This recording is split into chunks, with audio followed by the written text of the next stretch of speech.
Carolyn Geary. Thank you for bringing her safely here to us. Thank you that in her lifetime she can see this dome ride again. This great, great blessing called Holio. And it came from a desire on her heart, a quest for the whole self, for wholeness. Her inspiration flowed out of that desire for wholeness. And through great good fortune, it came to rest here on the farm. I want to ask Creator that you get Carolyn back safely to her home in Florida, that she have no problem on the road and arrive safely home in Santa Rosa Beach.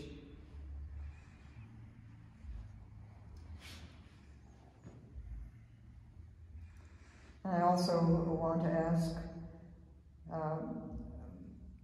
that all that we do from here on is a success. That every single beautiful panel that will attach from this main one will fit perfectly and seamlessly, so to speak, and create the beautiful whole that Carolyn intends it to be. And I want to ask a blessing on some people now.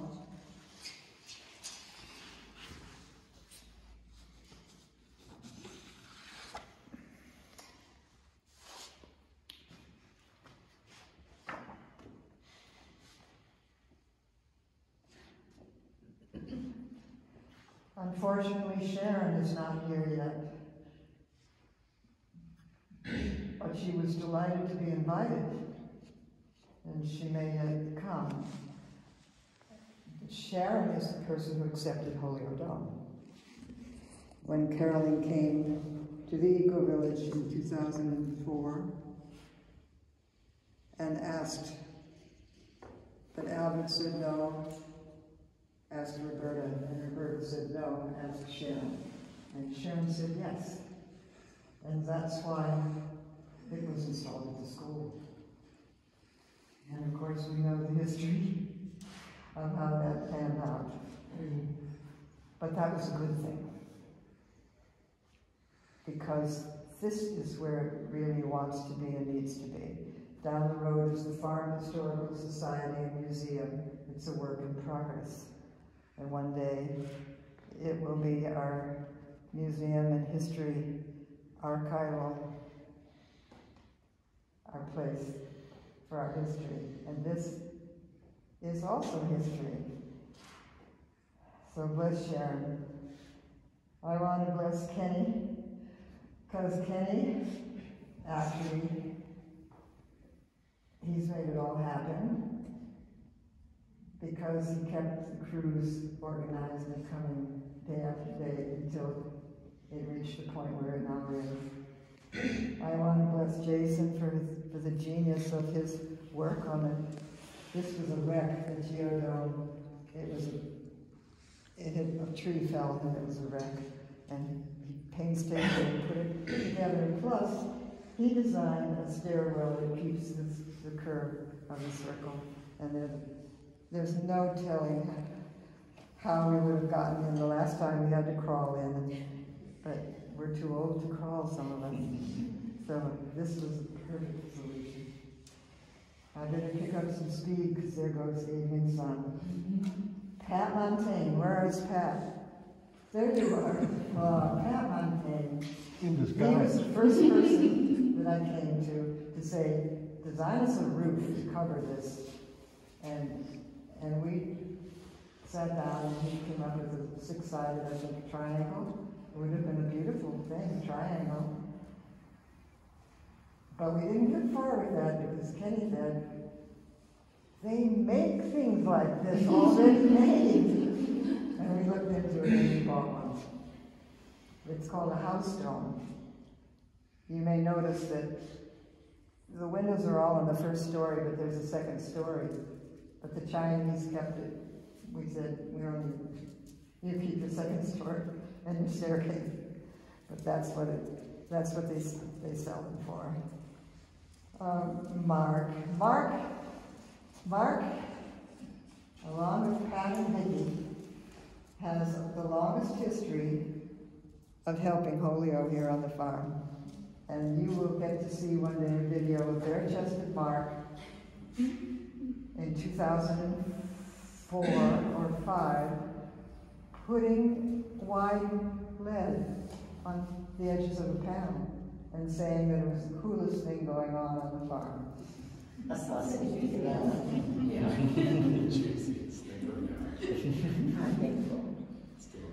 I want to honor Raven and Vico. They did the masonry here, and neither one is here. They're in California, but we know that we're doing this. Andre, he came to us late, but he helped an awful lot. He was invited too. Oh, it's Vicky? Yeah. Now we come to the lady. Hughes. We were learning from a national stained glass artist. We were doing just fine. One day, gone, without a word. Just gone. Where'd she go? I don't know. I couldn't figure it out. I didn't know. She lives in Nashville, but how do you find her? She didn't answer email. And Hughes arrived. And I was looking for you to do this work before you even moved here, because you came to a graduate. And my friend Susan ran up to me. She did. She brought me an email. Yeah. And it was maybe a couple of years before that actually started happening. But I want to honor Kayla because she learned quickly under the tutelage of Hughes how to repair the cracks. We cannot have cracks, must not have any. And now, at this point, we don't have any. I don't think so. There might be a few small pieces that have little cracks that we didn't feel like were absolutely worth repairing, but nobody will know. I know. They're so little though, you know, so we didn't think that those were a big deal, but all the big cracks, I think we got them all. I want to honor you, Heather, because you came at a time when the dome was coming down, but you knew how important it was, and you videotaped some of us in it, talking about it before it came down, and you were extremely concerned about it, and also went to take the stained glass class from Ricky Turner. I took it also, and so did Vicky. The three of us trained with Ricky, a local artist. Rose, there you are. Rose, likewise, was present with the takedown, and also extremely helpful in numbering the panels and photographing each one as they came down. And always concerned, and she drove us, myself and Rose, to Caroling last February so that we could remind Caroling that we're still working, we haven't quit, we're going to do it. And we had a couple of days with her, and it was wonderful. Joel Kaczynski. I didn't know this until yesterday. Caroline told me. But it was Joel that cleared that site at the school. And he did more than that, didn't he? Yeah, he shored up the land that was slanting, and so he put in some metal panels and he filled the dirt in so there was a floor so you could put the dome on it and make the entrance. And he also did some legal work too. Yes, he made up a... So he was very important. He also helped me make forms. I remember me and him down in the Eco Village basement making forms. Oh, you made those forms. He made all those forms To hold the panels. to hold all the panels. Well, Francesco Cassini came along, and we have a nice photo of Francesco. He made the last ring we had. It was still at the school. It's a beautiful ring, and this one is a beautiful ring, too. Well, they got a lot of help. That was a team project, pouring in and finishing it. Yeah. And Tierra McMahon and Louise Lanham. When I was looking for a place to repair the panels without having to give up half of my own living space, I saw the empty greenhouse and it was damaged. A tree had fallen on it and it's glass, and it had broken one of the sections. And Louise said that if I wanted to, I could repair it. Tierra was abroad. And I hired Glenn McCulloch, and he did it right quick. And we moved in, and pretty soon we were just going full tilt with repairs because we had a place to do it. And the reason I picked it was because of the amount of light in it. It's so full of light. And I am getting dim in the eyes, so I needed that light. And I've come to the end of my list, but if any of you can think of other people that I've left off. Yes, Joe Rizzo. He brought his trailer over and we put the frame on it and brought it down to the Eco Village. Was that recently? No, at the very beginning, we took it down at the school. Oh, yeah, I didn't know that. Joe Rizzo. Oh. All right. And Albert for allowing everything to be stored at the Eco Village. Of course. Everything. Thank you. For years, Yeah. taking space down there. Yeah, that was so important. And I want to remember Rick Diamond as well. Because Rick Diamond felt so strongly about polio when it came down that he did fundraisers and raised it. We hosted a fundraiser together. It was over $1,000, wasn't We it? did really well. I think it was. Yeah, we had dinner. And that bought us all this foam for us to make new cradles, because each panel had to have a cradle. And Pat built 4 ceiling stacks with chicken wire shelving, which right now are still cradling polio dome. Thanks, Pat. That's great. Polio had to have a home. Yeah, it did. Anyway, the entire enterprise is blessed. And we, as a result of being part of it, are very blessed also. And we can't forget our Mother Goose, Marilyn. Oh, For continuing to nudge it along and fund it and love it. And Keeping us all organized, planning things like this to sort of, yeah. you know. That was my handle on the New York farm in Really? 1976. Mother Goose. We all had TV handles. That's the one. I had no idea. I wasn't. What was your handle? I did. Magoose. Magoose. Now, because the sun just set and we're going to get cold, we've got to go home. So if you have anything to add or say about it all, how it means to you, and for anybody, any people that have been left out, thank you, Vicki, to Reverend Joe Rizzo. This is a good time to do it. All these vibrations are they're collecting up there in that one panel. Yeah, panel number 1. So let's do our singing bowl, and that will conclude our blessing way. Okay. And thank you very much, all of you, everyone here, for coming. I have no idea how this is going to sound with the acoustics in there, so Psychedelic. let's see.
there is one more person to thank.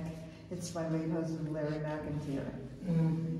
And the way that went down was that he died in his sleep 10 years ago and left me a house in Albuquerque, New Mexico. And having no interest in that town, I went north a couple hours and I bought a little condo in Taos, a town that I had been a young hippie in at a county called Buffalo in 1970. And I never lived in it. I let my hippie friends live in it. And then my daughter Evie said, Mom, it's time to go decide what to do with your condo. We went out and she said, you're never going to live in it. How do you have it?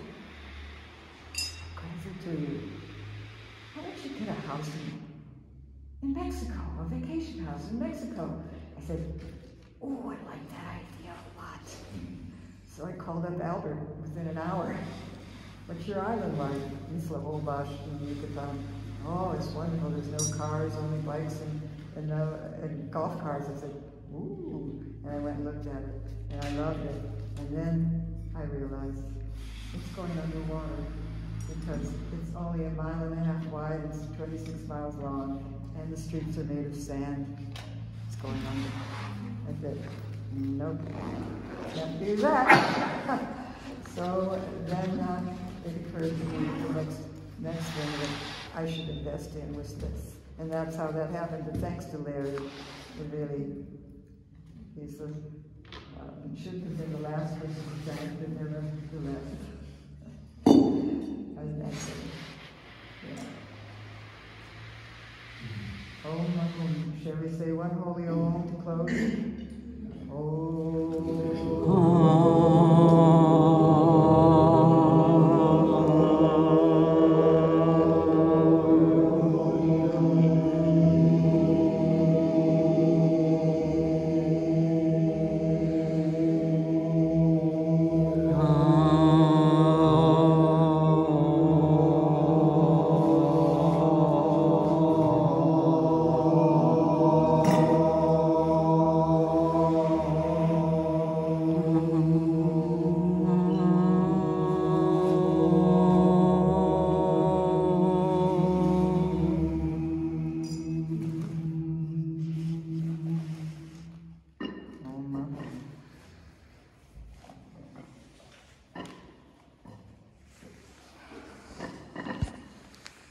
Thank you, Marilyn. Big thanks to you. Let's all thank Marilyn for all she's done. Thank You you. thank you.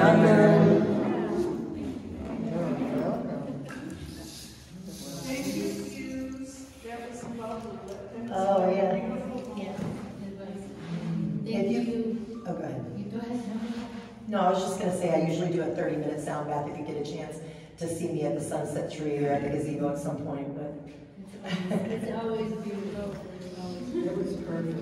I just wanted to say thank you to everyone. Amazing, huh? Allowing me to be Her here sound bath. and to Her be part of bowls. this whole thing. Yeah. Because I feel so special to be situated right next to it. Yeah. And I know I haven't been here long, but it's special. It's really special.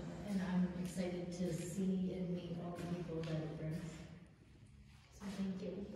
All of you. Thank you for being here, for hearing the call coming your way.